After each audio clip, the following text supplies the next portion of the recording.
Professor, मैं आपसे ये समझना चाहती हूँ कि ये जो नवाब यादव है जिसको लेकर फिलहाल हम यहाँ पर चर्चा कर रहे हैं, ये कोई दूध का धुला तो है नहीं सर। कितने इस पर आपराधिक मामले हैं और ऐसे में महत्वपूर्ण ये हो जाता है कि अगर किसी आरोप में ये घिरता है तो इस पर एक्शन हो सीधे सीधे, लेकिन इसके जरिए कहीं ना कहीं ये जो एक राजनीतिक बिसात बिछाई जाती है और सियासी आर पार शुरू हो जाता है, ये क्या एक नया ट्रेंड देखने के लिए मिल रहा है या फिर इस ट्रेंड को किस तरीके से समझा जाए, ये प्लीज बताइए आप। देखिए, यहाँ पर बहस में जितने भी लोग हैं उनमें से कोई ये तो नहीं कह रहा है कि नवाब यादव निर्दोष है या नवाब यादव कोई कमतर अपराधी है या उसको कम सजा दी जानी चाहिए। ऐसा तो कोई बोल नहीं रहा है, ना कोई बोलेगा। मेरा कहना यह है कि क्या इस बात का कोई प्रमाण भारतीय जनता पार्टी ने मुहैया कराया है कि समाजवादी पार्टी नवाब यादव को बचाने की कोशिश कर रही है? ठीक है, देखिए, राजनीति का अपराधीकरण बड़े पैमाने पर हो चुका है। सभी पार्टियों के बाहुबली होते हैं, सभी पार्टियों के गैंगस्टर्स होते हैं, सभी पार्टियों के गुंडे होते हैं। उन्हें ठेकेदारी, जब सत्ता मिलती है तो उन्हें ठेका भी मिलता है, उनकी धन संपत्ति भी बढ़ती है। ये सब एक स्थापित तथ्य है और उसमें कोई भी पार्टी दूध की धुली हुई नहीं है।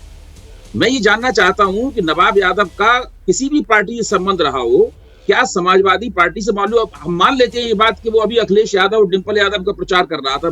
मैं इस पे कोई बहस नहीं करना चाहता, ठीक है, मैं मान लेता हूं उस बात को। लेकिन क्या अखिलेश यादव, डिंपल यादव या समाजवादी पार्टी के किसी व्यक्ति, उसके हमदर्द, कोई भी उसका जो भी पैरोकार हो, उसने क्या नवाब यादव को बचाने के लिए कोई कदम उठाया है या कोई कोशिश की है, कोई सिफारिश पहुंचाई है? अगर इसका कोई जरा सा भी प्रमाण है तो वो प्रमाण दे दिया जाए और हम सब लोग उस प्रमाण की निंदा करेंगे और समाजवादी पार्टी की भी इसके लिए निंदा करेंगे। अयोध्या वाले मामले में तो ऐसा हुआ ना, अयोध्या वाले मामले में तो ऐसा हुआ ना, वहां पर तो बहुत दबाव बनाया गया पीड़ित परिवार पर। वहां तो सारा का सारा मामला किसी तरीके से नौकर के सिर पर आ जाए। समाजवादी पार्टी के नेता अयोध्या वाले, मैं इसके जवाब में ब्रजभूषण शरण सिंह को जिस तरह बचाया गया उसका हवाला नहीं दूंगा। अयोध्या वाले मामले में अगर ऐसा किया गया है तो वो घोर निंदनीय है।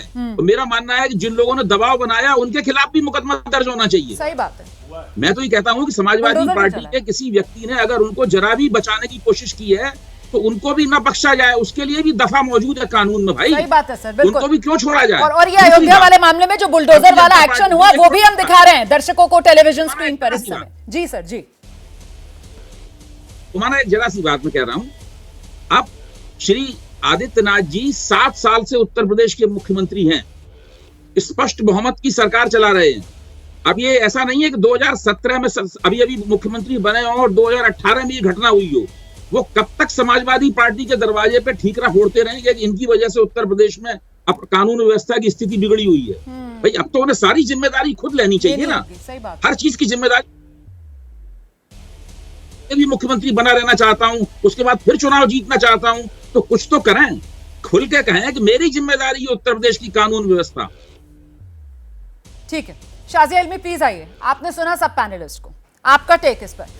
ये कन्नौज वाला मामला, अयोध्या वाला मामला आपने उठाया, बिल्कुल सही। और वहां पर हमने देखा किस तरीके से आरोपी के घर पर बुलडोजर भी चला। आरोपी को कोई बचा नहीं सकता। लेकिन यहां पर सवाल ये कि कन्नौज वाले मामले में जो बुनियादी बात अभय जी कह रहे हैं कि क्या अखिलेश यादव या डिंपल यादव इनमें से कोई आया बचाने के लिए इस आरोपी को?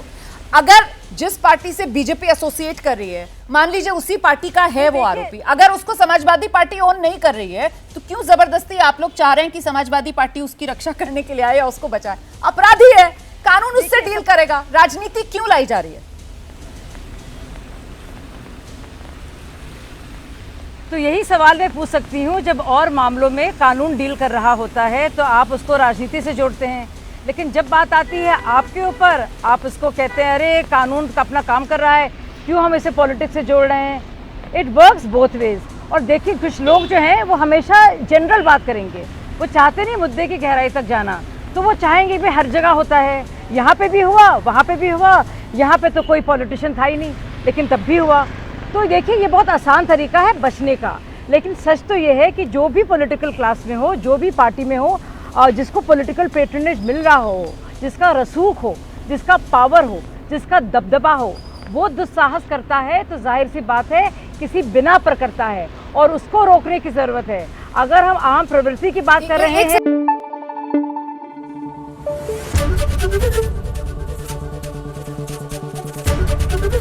एबीपी न्यूज आपको रखे आगे।